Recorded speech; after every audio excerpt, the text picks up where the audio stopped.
बहुत ही बड़ी हस्ती कृष्ण दुग्गल जी, ये दिखने में सिंपल लगते हैं लेकिन सिंपल साधारण है नहीं। ये लड़ जाते हैं, हर तरीके से लड़ जाते हैं समाज के लिए। जहाँ समाज का मान सम्मान इनको दिखता है धूमिल हुआ, तो ये चुप ये लड़ जाते हैं। और बहुत बड़ी संस्था इन्होंने बनाई है और बहुत बड़ा हॉल पानीपत में बना रहे हैं, संत कबीर हॉल। पूरी संस्था कभी जाके देखेंगे आप, बड़ा अच्छा लगेगा आपको। अब ये कांग्रेसी भी नहीं रहे, भारतीय जनता पार्टी में आ गए हैं। अनूप धानक जी ने इनको कहा कि आप पार्टी ज्वाइन कीजिए, तो पार्टी में आ गए हैं, तो अच्छी बात है। धारा के साथ चलना चाहिए सामाजिक विकास के लिए। हमारे बीच खटक साहब बहुत ही आदरणीय है, हमारे बीच नागर साहब सफल चल के आए हैं, हमारे बीच दिल्ली से चल के आए जिनका जोश जुनून और जज्बा और एक क्रांतिकारी भाषण आपने सुना कि मुझे तो समय चाहिए भाई, क्यों बुलाया था दिल्ली से। तो लक्ष्मण इंदौरिया जी, देखिए ये पूरे देश में जाते हैं, बिहार, बंगाल, राजस्थान, उड़ीसा, जहाँ भी समाज की बात आती है, इनके दिल में दर्द है, तड़प है समाज के लिए। ठीक है, इन्होंने समय मांगा। और हमारे बीच हमारे सामने बैठे महंत, ये भी किसी न किसी रूप में समाज की सेवा कर रहे हैं और आज की इस कार्यक्रम की अध्यक्षता कर रहे हमारे बहुत ही मेहनती, लगनशील, ईमानदार जोगीराम खुंडिया जी, जो लगातार इनकी पूरी टीम मिलकर के काम कर रही है। रोहतक से आए, झज्जर से, पानीपत से, सिरसा से, चीन से। एक बार स्वामी ने तत्वदर्शी संत कबीर महाराज की जयंती मनानी है और बहुत हर्षोल्लास के साथ मनानी है। विषय केवल ये है कि हम मनाएं कहाँ, यही विषय है।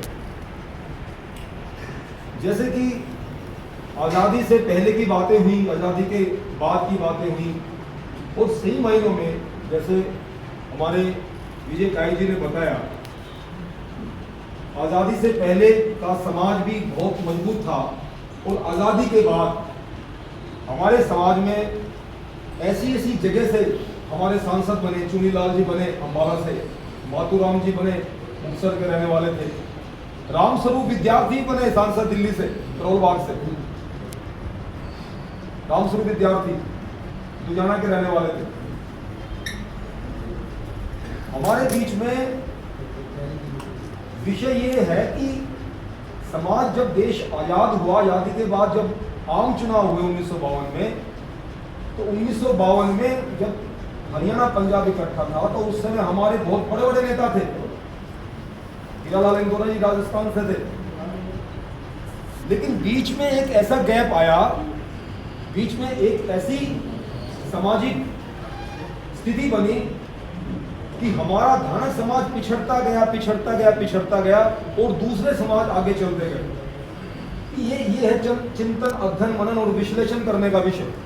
अगर हम 1952 की बात करें, तब के समाज को देखें, तब के समाज को देखते हुए, तो आज पूरे देश में पूरा धानक समाज बहुत मजबूत होना चाहिए था। हमारे समाज में कवि हुए हैं, लेखक हुए हैं, बहुत बड़े पॉलिटिशियंस हुए हैं, समाज सुधारक हुए हैं, लेकिन ऐसा क्या बीच में समय आया, हमने क्या गलतियां कर दी जो हम अपनी लिगेसी को, हमारी विरासत को संभाल नहीं पाए। देश में ऐसी क्या कमियां आ गई? Hard working, sincerity, mutual cooperation, social service, responsibility, devotion to duty, accountability, ये कमियां कहां पर आ गई? क्यों हुआ ऐसा? ये है चिंतन करने का विषय। आज का परिवेश हम देख रहे हैं, जबकि लड़ाई हमने बहुत बड़ी बड़ी लड़ी, और एक ये लड़ाई जो आज हम आप लोगों ने जीत ली, जो डीएससी बना के दे दिया आप लोगों को सरकार ने। ये पहले एससी ए और ए बी कैटेगरी था, एक लोग की लड़ाई हम लड़ते थे सारे योद्धा मिल करके, सबने अपने अपने तरीके से लड़ाई लड़ी। कोर्ट की लड़ाई अलग से लड़ी गई, रोड की लड़ाई अलग से लड़ी गई, कई चैनल्स पे लड़ाई लड़ी गई। और ये है कि 1 अगस्त को पिछले साल जब सुप्रीम कोर्ट का निर्णय आया, और सुप्रीम कोर्ट का निर्णय भी वैसे नहीं आ गया, मैं आज आपको बहुत गंभीर बात बताना चाहता हूं। सुप्रीम कोर्ट का निर्णय भी जो आया है वो भी कहीं ना कहीं सरकार हमारे फेवर में थी, इसलिए हमारे फेवर में आया। मैं ये बात आपको बताना चाहता हूं, क्योंकि हम माननीय प्रधानमंत्री से ही मिले थे, माननीय अमित शाह जी से ही मिले थे, क्योंकि जितनी भी इंस्टीट्यूशंस हैं, जो सुप्रीम कोर्ट्स हैं, सीबीआई हैं और संस्थाएं हैं, ये कहीं ना कहीं सरकार के हिसाब से चलती हैं।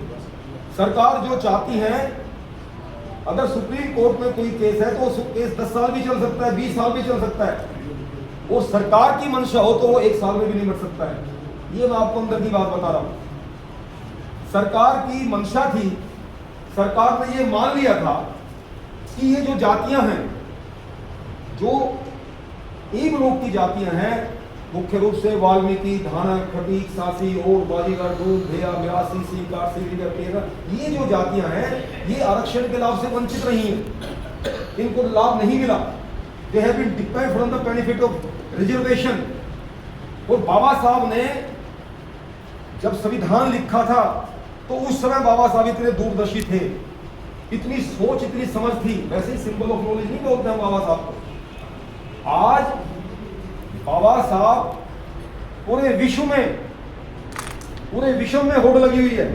अमेरिका में, इंग्लैंड में, जापान में, रशिया में, ऑस्ट्रेलिया में बाबा साहब की स्टैचू बनाई जा रही है। और सबसे बड़ी बात, बहुत बड़ी बात मैं आपको कहूं, उत्तरी कोरिया के राष्ट्रपति किम जोंग, जो तानाशाह हैं, जो अपने लोगों को अधिकार भी नहीं देते हैं, किम जोंग ने भी अब की बार बाबा साहब डॉक्टर भीमराव अम्बेडकर की जयंती मनाई अपने देश में। सबसे बड़ी हैरान करने की बात है,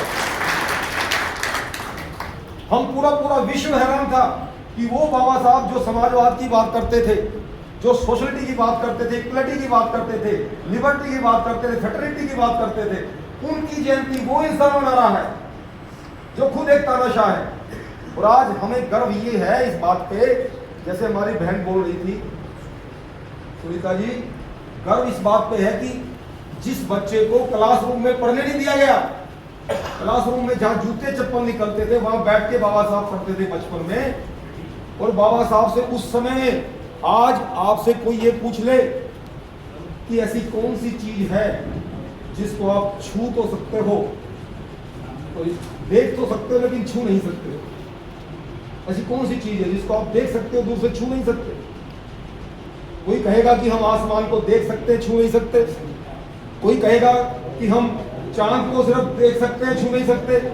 लेकिन वर्षों पहले जब कक्षा में छात्रों से प्रश्न एक शिक्षक ने किया, तो एक शिक्षक के कहने से एक बच्चे ने दूर खड़ा होकर के कहा कि हे अध्यापक जी, वो सामने जो घड़ा रखा है पानी का, मैं उसको देख तो सकता हूं लेकिन छू नहीं सकता।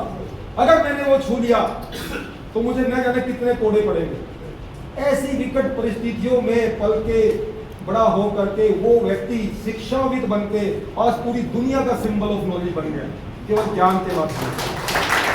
और इसलिए मैं आपकी बात को बड़ी करता हूं बहन, आपकी बात बड़ी करता हूं कायर साहब, कि हमें अधिक से अधिक शिक्षा चाहिए समाज में। इस समाज के अंदर जो समाज शिक्षा विहीन होता है वो कभी तरक्की नहीं कर पाता, किसी भी क्षेत्र में तरक्की नहीं कर पाता। और एक सबसे बड़ी बात, जिस समाज के अंदर बिजनेस लोग पैदा नहीं होते, बिजनेसमैन लोग पैदा नहीं होते, वो समाज भी कभी तरक्की नहीं कर पाता। बहुत बड़ा उदाहरण आपको दे रहा हूं। पंजाबी लोग पाकिस्तान से आए, पंजाबी लोगों ने, पंजाबियों में भी ऊंच नीच जातियां होती हैं। जो पंजाबी अरोड़े होते हैं बहुत बड़ी बड़ी कौम होती है अरोड़ों में, और इनके बाद जो घाटी होते हैं, ग्रोवर होते हैं, नीची कौम होती है। लेकिन इन लोगों ने कभी भी हमारे यहाँ पर आकर के ये शो नहीं होने दिया कि हम ये ऊंचे हैं, ये नीचे हैं। पंजाबी लोगों ने कभी आरक्षण नहीं मांगा, कभी आरक्षण नहीं मांगा कि हमें आरक्षण दे दो। हम नंगे आए हैं, हमारे बदन पे कपड़े भी नहीं थे, हमारे भूख से हमारे पेट सिकुड़ रहे थे। हमारे पूर्वजों ने, हमारे बाप दादा ने उनको बसाया, उनको छतें दी, उनको खाने के लिए दिया, लस्सी मांग मांग कर वो लोग पीते थे। लेकिन उन लोगों में एकजुटता रही, और उन लोगों ने कभी सरकारी नौकरियां नहीं मांगी, कभी उन्होंने आरक्षण नहीं मांगा। वो लोग चले किस तरफ? वो चले व्यापार की तरफ। और व्यापार पे चलते चलते इंदिरा साहब, मैं इसलिए आपको ये बात बता रहा हूँ, आप व्यापारी नहीं हैं, वो लोग व्यापार की तरफ चले और आज पूरे हरियाणा की जितने भी बड़े बड़े बाजार हैं, उन लोगों ने बनियों से छीन के अपने बना लिए। पंजाबी लोग छा गए पूरे हरियाणा में, पूरे हरियाणा की मार्केट उनकी हो गई।